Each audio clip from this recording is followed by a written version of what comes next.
Samuel Adomako Kwame aye krado ewa ahoma no so a ene so de eto aso phase 2 of nkoma ye di no na no Friday no na ye kọ ye nim ewo homini amache bra me che so na pombo kọ de acho bi bia bokọ na nso e nyame adom ye ho ye say de wasi aboa me ama manfo ana mo sorry a o ha na ma create group nom do aka ho bo abekọ na ye say Lotto group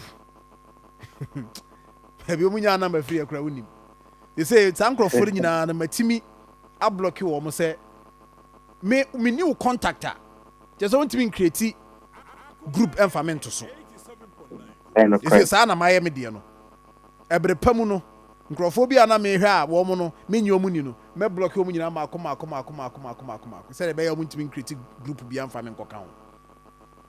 Yeah, that's it for what you taught us on Friday. And then, but all the fine. Okay, and now I'm saying, I shall say, the match for a form and our team Nini now. Now, and then, yeah, that's what WhatsApp call. Why the first one boy a WhatsApp account in a home buying? I think the ancient church at the medical board, I did a kind of 2-step verification. Now. We be cast a 2-step verification for na Kwame so na meet me activate on my WhatsApp so. And na ye be check Kwame be so activate 2-step verification WhatsApp so. The toso Kwame be me do email ata WhatsApp na da chi bi no obi hack wa.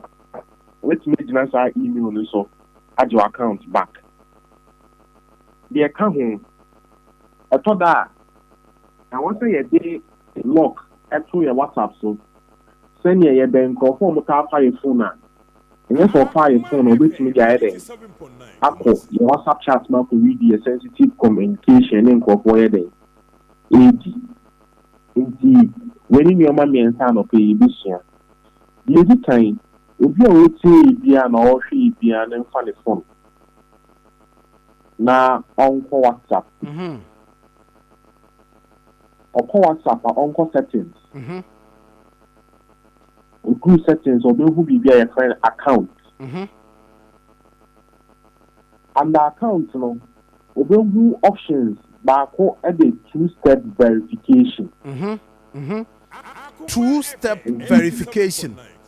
The maybe the I said a star star 1 2 3 no more underline I say phone yes star now obo star no and me nsa no underline yeah I want any we read it from enti bacho me moso ho I was about 2-step verification also okay enti obo me ma activate me there enti the on activate me there no on what 10 on so okay 87.9 10 on okay Adaka chain say on create a 6-digit pin yeah obetimi akaya bibia 6-digit pin obetimi akai ebre bia okay patrani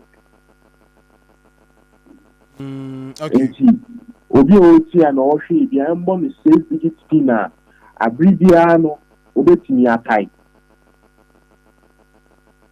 okay say what boy we are e do ko ba bia be confirm me can repeat the pin now boy na Akoma FM 87.9 me give this time radio ya boy a pin up confirm a pin okay it allow 2-step verification obi bebu sasadi ya allow ni paso bi any game e bia na review ho wabo link bi so and obi cry ba be hack you so I'll try the way na now even mistaking you do code na WhatsApp for send all the man onya say or log in pet e bebu say ombo ni pin ya wa dey wabo so when me ambo pin na onti hack your WhatsApp account Akoma FM 87.9 as we know the protect you say microphone to me hack your account the background it is obi try cry no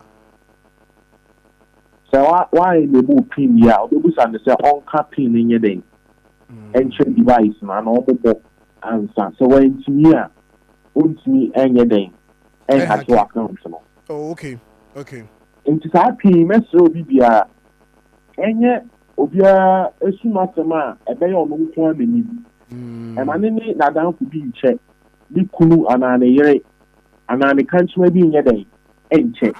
I also pin a don't know. Okay. Maybe the ano dear my dada. My dada and she said I walk on ubi ha turn off and a change pin. And the aka nti eno de nti sometimes bi ho a ubie bia wasori no pa na se e bia nwumre wo call WhatsApp ache na o pin WhatsApp ne pebo se WhatsApp na ka jo se enter aha nti why nti me am pin na WhatsApp beg me say enye wo na WhatsApp account ni wo dia oh okay nti all ma wo kwan ma wo nwura mu okay Video me that's ya hwere second one no. O say email dia ye de be kan ye hu. The first one I say ye be ade a backup email. Nti email no fan say bia to see na ye ntimi ambo account no by kran na utimi gina email no so reset no. Nti no so obi biara owo bia no onko na WhatsApp settings and our WhatsApp settings no account. Of account will be email ewo. Okay, account. Email, okay, email address. Waha. That's right. Inti edema the other email address kind there. Ashe. Obo show we WhatsApp send no authentication. That's verified. So email now boy and one got our email now or access. Unya yesape email na be ka account na ho. Okay. Abia even one allow two-factor authentication near has to account in part. Which means that's our email no say then every setting. Okay. No best threat the two-factor authentication you won't allow ya. Obi o ye akabia no sa account but the obey so be kan ko ha ko eden. Akọ enable two-factor authentication no. It's best threat yeah, allow you to factor authentication. Yeah, me add the email backup. Okay. Yeah, talk to me and say. Remember the say verified. Email no you verified. Thank you very much. As I me hono me security no anodin. Okay. Yeah, so last one. I say yeah, be allow app code. Den account no eso.